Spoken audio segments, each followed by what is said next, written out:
MCCC hat is gone.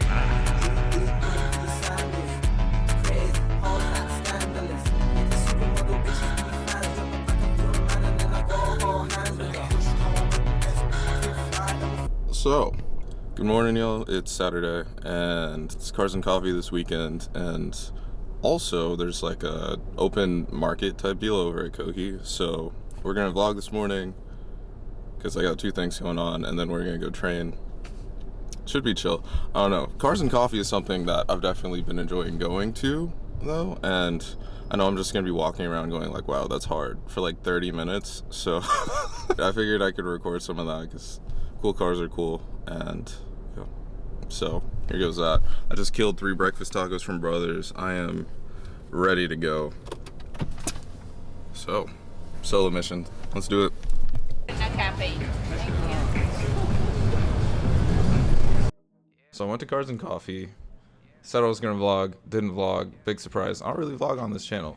That's just me. That just happens to be the personal preference and how things have gone so far. Maybe things will change. I've been doing like itty bitty bits of exposure therapy because just sitting and talking to the camera, I feel like a maniac. But apparently, embarrassment is the cost of admission to social media. So I'll get past it. Regardless, Cars and Coffee was wonderful. I've been trying to go to this car meet regularly ever since I was still in school, and now I've actually gone a couple of times. So apparently this has been a meet that's been hosted for years. I was talking to Abe at the gym about it. He was just like, yeah, dude, like it used to be called Cars and Coffee, now it's called Coffee and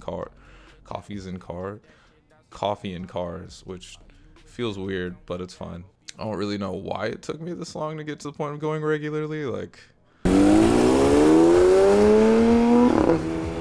probably just now, like being an adult and stuff, I have to get up and go to work, and it feels gross, but you know, that's life. And getting up on a Saturday morning really isn't that bad, especially compared to, you know, getting up through the week at like 5:30. So I'm down. But there's typically themed weekends for Cars and Coffee, or Coffee and Cars. And the previous month that I went, I believe it was like track themed cars, so I'll throw in some of that if I can find some of the old footage.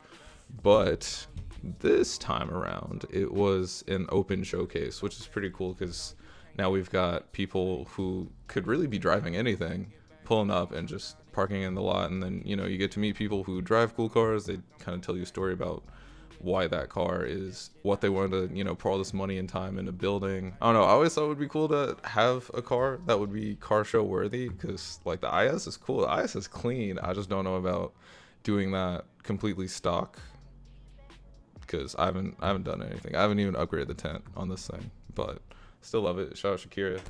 Real quick whip. But when I was walking around, I ended up seeing like an IS 200T or IS 300.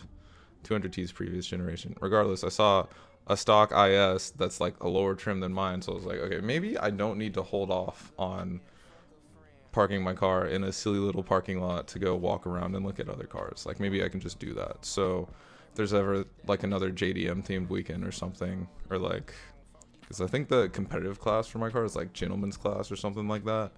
So if something like that happens, I'm gonna do it. Good time. Got to walk around. I definitely want to go to a bit less official car meet. Going to a higher profile one like this, you're really only going to be seeing stuff that is kind of your typical, like, oh, this is an exotic car, it's exotic because it's expensive. But it's like, there's some cool builds out there that aren't as expensive. It's just someone spent a lot of time working on this, and I want to get out to see that. So more of that to come.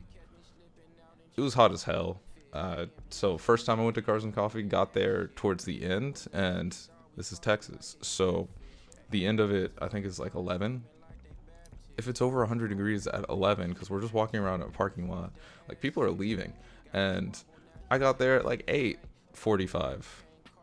Had to get some tacos. Got there at like 8:45, and I was still sweating like crazy. So by the time I got out of there, my shirt was drenched. It was all good. I had a good time. And you know, the plan was to vlog once I got to Kohi. Didn't end up doing that because I just pulled up. It was a line out the door. I was like, okay, I'm going to show up. I'm going to buy this t-shirt. And a drink, and then probably dip because line's actually out the door. Very cool. So hats off to Nick and everybody over at Kohi because that's dope. But yeah. So switching gears and on to training.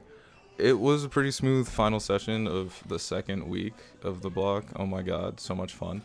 What can I really say? Like, secondary deads and bench on the menu, of course, and since the second week, it's like, I'm just doing this. Like, it's nothing crazy, but I'm doing it. I'm going to get it over with. And that's kind of the attitude that I feel like I have, which, isn't like the best thing in the world, but that's just the energy that I get from those earlier weeks where it's like, okay, I just need to execute this so that way I can set up. People talk about respecting the weight and treating, 315 the same as like 408, but it's like, dude, okay, sure. Anyway, I felt like it was pretty regular, and I feel like training days like this are pretty regular. That's just, what it is. This is the overwhelming part, or this makes up the overwhelming majority of what we're going to be doing. And so I was getting a fade. You'll see the stupid as hell, bro. But I was getting a fade, and I was talking to my barber about just, like usual stuff, kind of go through the check-in, like, how are you? What's good? How's training? You still posting on YouTube? I'm like, yeah, not as frequently as I should, but I'm still doing it. And, he was telling me, like, I should probably be posting more on different forms of social media, because at least he thinks what I'm doing is interesting. I think he's just trying to get a better tip, but whatever. And I was just like, but I feel like what I do is pretty regular. I feel like, 9-to-5 job, go train, go to sleep, nothing too crazy. But he said that I should probably be doing this because even though it's normal to me, like, this is my everyday, this is something that I'm used to people like him who don't, power lift or really go to the gym that much, it's kind of cool. It's a little bit more inspiring. It's something different, and that had me like, hold on a second. You might be cooking. Like, let me think about this because, this is a regular thing to me, but to you, it might be a mountain that needs to be moved. You're a real one for that. I appreciate it. Still gonna tip about the same, but you're real for that. And the lifting stuff, the getting up early, the doing cardio like crazy, all of the things that we come to think of as more challenging habits to keep up at a certain point will just be like drinking water. Like, it's just a regular thing. You just do this. It's like breathing. And I feel like I need to change my approach because I've also, for a long time anyway, taken the approach of this is regular, or not really taking the approach of like celebrating smaller wins. And I don't think that's healthy, man. Like, smell the roses while you still can. So that's really the takeaway for this one. Just, you might be more interesting than you think you are, and enjoy whatever wins you get. This video is definitely shorter than usual, but like, man, I just wasn't recording the way I thought I was.